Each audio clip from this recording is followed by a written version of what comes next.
muda, di waktu yang baik ini saya coba berbagi hal yang sangat-sangat penting. Dan saya berharap apa yang coba saya bagikan ini dapat membantu sekaligus memberkati teman-teman muda. Nah, saya coba ngebahas alasan mengapa menolak pacaran beda agama. Dan saya begitu banyak dikirim pesan, baik lewat Instagram atau pesan pribadi di WA, ataupun di kolom komen video YouTube saya. Jadi ada banyak orang yang bertanya, bagaimana sebenarnya pandangan firman Tuhan atau pandangan saya sendiri tentang cinta beda agama atau pacaran beda keyakinan itu bagaimana sebenarnya. Nah, untuk itu teman-teman, saya berharap ketika mendengar ini, teman-teman bisa berpikir dengan baik dan kemudian bisa mengambil sebuah keputusan yang akan memberkati kehidupanmu. Nah, berikut ini beberapa alasan mengapa menolak pacaran beda agama.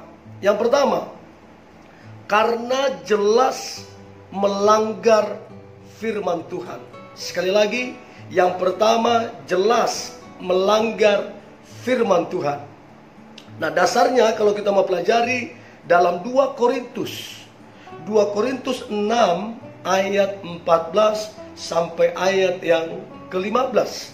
Dikatakan begini, janganlah kamu merupakan pasangan yang tidak seimbang dengan orang-orang yang tak percaya. Sebab persamaan apakah terdapat antara kebenaran dan kedurhakaan? Atau bagaimanakah terang dapat bersatu dengan gelap? Nah, kemudian di ayat ke-15 dikatakan, persamaan apakah yang terdapat antara Kristus dan beliau?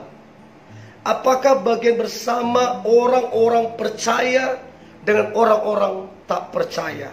Nah, di ayat ke-14 dikatakan janganlah. Nah, kata jangan di situ itu sebuah larangan. Kalau firman Tuhan melarang, berarti Tuhan tahu itu tidak baik. Tuhan tahu resikonya, bahayanya Tuhan tahu. Untuk itu Tuhan larang, janganlah. Nah, untuk itu teman-teman, jangan pakai alasan apapun ya untuk berkompromi. Contoh, ada beberapa orang bilang, kita kan bisa menangkan dia ke agama kita. Kita kan bisa menangkan dia percaya ke Tuhan kita. Nah, dia juga janji kok nanti dia pindah agama. Teman-teman dengar saya ya. Kalau firman Tuhan bilang jangan ajari Tuhan dengan alasan-alasan teman-teman. Satu hal yang saya percayai, kalau kita ikuti firman Tuhan, kita diberkati, kita ditolong, kita dapat yang terbaik. Tapi kalau kita langgar firman Tuhan, maka risiko tanggung sendiri. So, teman-teman, di sini jelas dibilang janganlah. Untuk itu, jangan banyak alasan, jangan berbelit-belit. Kalau dibilang jangan. Dan saya berdoa, ketika teman-teman ikuti firman Tuhan, maka engkau akan dapat yang terbaik. Nah, tolong catat baik-baik. Firman Tuhan berkata, tidak baik manusia itu seorang diri saja. Aku akan menjadikan penolong baginya yang sepadan. Artinya apa? Tuhan sudah siapkan pasangan hidup kita. Tuhan tidak kekurangan stok. Jadi kalau Tuhan bilang tidak baik seorang diri saja, berarti Tuhan sudah mempersiapkan pasangan hidupmu. So, yang pertama, alasan mengapa menolak pacaran beda agama. Alasan yang pertama adalah melanggar firman Tuhan. Yang kedua, alasan menolak pacaran beda agama. Yang kedua adalah konsekuensinya terlalu besar yang akan ditanggung. Nah, apa saja konsekuensi yang akan ditanggung? Yang pertama, jelas beda kepercayaan. Engkau percaya mana, dia percaya mana. Itu yang pertama. Kemudian beda tempat ibadah. Kamu ibadah di mana, dia ibadah di mana. Nah, apalagi beda prinsip hidup.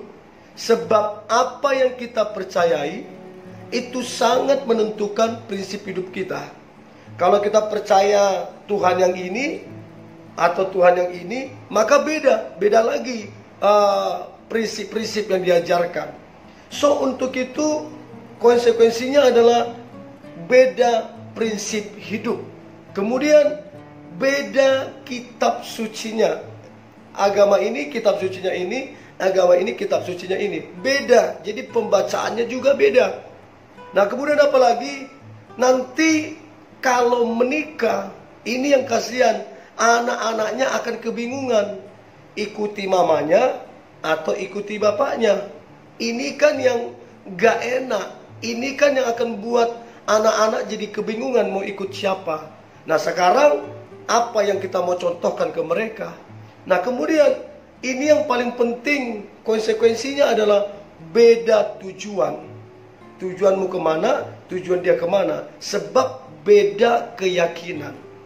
Nah, itu yang kedua. Nah, alasan yang ketiga mengapa menolak pacaran beda agama, maka yang ketiga adalah ini yang harus saya sampaikan. Ini yang saya yakini. Dan ini yang saya imani dengan sungguh-sungguh. Bahwa keselamatan hanya ada di dalam Kristus. Saya percaya ini. Bahwa keselamatan hanya ada di dalam Kristus. Jadi bayangkan engkau pacaran atau engkau menikah dengan pasanganmu ya. Terus pasanganmu nggak percaya kepada Yesus. Nah, sekarang menjadi pertanyaannya, apakah engkau tidak punya belas kasihan? Apakah engkau tidak sedih? Engkau diselamatkan, namun pasanganmu tidak diselamatkan. Sebab keselamatan hanya ada di dalam Kristus. So, ini sangat penting. Ya, sangat penting. Sebab ini berurusan dengan keselamatan. So, jangan bilang nanti aku menangkan dia ke Tuhan. Yang menangkan jiwa-jiwa bukan kamu. Yang menangkan jiwa-jiwa itu Roh Kudus. Roh Kuduslah yang mengubahkan hati seseorang. Kalau tanpa Roh Kudus, tidak ada yang bisa mengubahkan. So, jangan sok jagoan ingin mengubahkan seseorang seolah-olah Tuhan gak sanggup mengubahkan. Kalau Tuhan bilang jangan. Jadi kalau udah jelas-jelas kamu langgar firman Tuhan, terus kamu bilang juga mau mempertobatkan, dari mana kuasanya? Orang kamu sendiri melanggar firman Tuhan, dibilang jangan, kamu terobos. Nah, itu yang ketiga, keselamatan hanya ada di dalam Kristus. Nah, kemudian yang keempat, alasan mengapa menolak pacaran beda agama. Yang keempat adalah Tuhan tidak berkenan. Terpaksa saya sampaikan itu, Tuhan tidak berkenan. Nah, menjadi pertanyaan, kenapa Tuhan tidak berkenan? Jelas jawabannya, karena kita melanggar firman Tuhan. Nah, kemudian bertanya lagi, yang mana dilanggar? Firman yang tadi saya bacakan, janganlah kamu merupakan pasangan yang tidak seimbang antara orang-orang yang tidak percaya. Jadi kalau dibilang jangan, tapi diterobos, itu namanya melanggar. Nah, jadi bagaimana mungkin Tuhan berkenan kepada Anda yang melanggar firman Tuhan?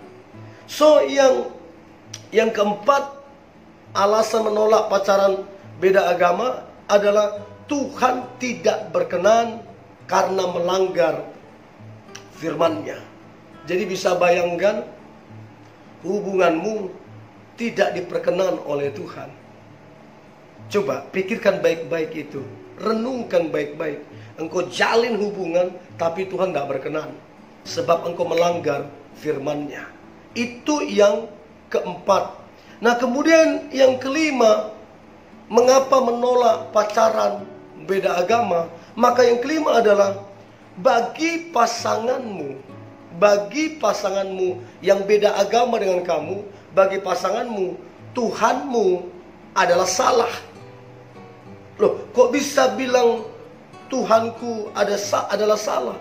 Karena kalau Tuhan kita benar, kenapa dia nggak percaya? Kenapa dia nggak percaya? Karena dia merasa Tuhan kita tidak benar, makanya dia tidak percaya. Jadi betapa mirisnya punya pasangan yang tidak percaya Tuhanmu. So ini penting banget. Bayangkan rasanya ya, bayangkan rasanya engkau punya pasangan yang tidak percaya Tuhanmu. Karena kalau dia percaya, harusnya dia ikut percaya juga. Terima jadi Tuhan dan Juru Selamatnya. So ini penting banget untuk kita renungkan. Kalian sama-sama berjalan, sama-sama mengarungi rumah tangga, tapi sayangnya pasanganmu tidak percaya Tuhanmu. Itu sangat menyedihkan, itu sangat mengerikan. So itu yang kelima. Kemudian yang keenam yang harus kita pikirkan, mengapa menolak pacaran beda agama. Yang keenam adalah kelak setelah engkau menikah, maka di dalam pernikahanmu, di dalam rumah tanggamu ada dua tujuan. Nah, kenapa ada dua tujuan? Jelas, karena engkau Tuhan yang ini, dia Tuhan yang ini. Beda kepercayaannya. Bukan cuma dua tujuan, bahkan dua Tuhan. Tuhan menurut suamimu, Tuhan menurut istrimu. Bayangkan, belum lagi Tuhan menurut anak-anakmu. Jadi bisa bayangkan enggak kerancungan dalam rumah tanggamu kelak?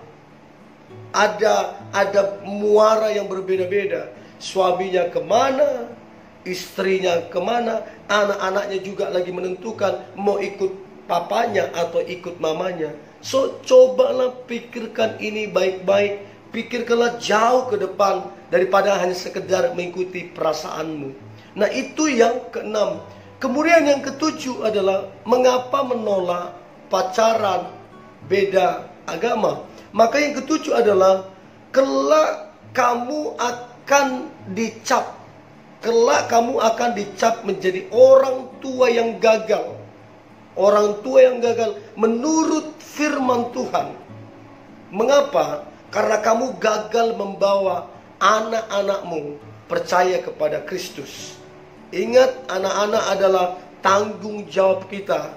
Bagaimana kita mendidik mereka, mendidik kerohaniannya. Nah, bagaimana kita mau bawa mereka ke Tuhan, ke Kristus, sementara suamimu atau bapaknya menuntut ikut kepercayaan dia? Bagaimana mungkin? Dan ingatlah, ini akan dicap sebagai orang tua yang gagal dalam memperkenalkan Kristus kepada mereka. So itu penting banget.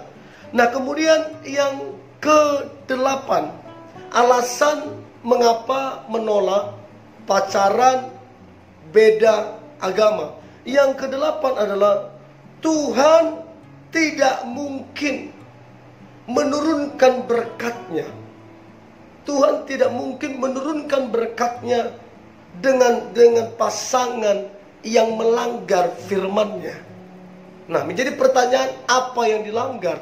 Jelas, sebab firman Tuhan yang saya bacakan tadi adalah janganlah kamu merupakan pasangan yang tidak seimbang antara orang percaya dengan orang yang tidak percaya.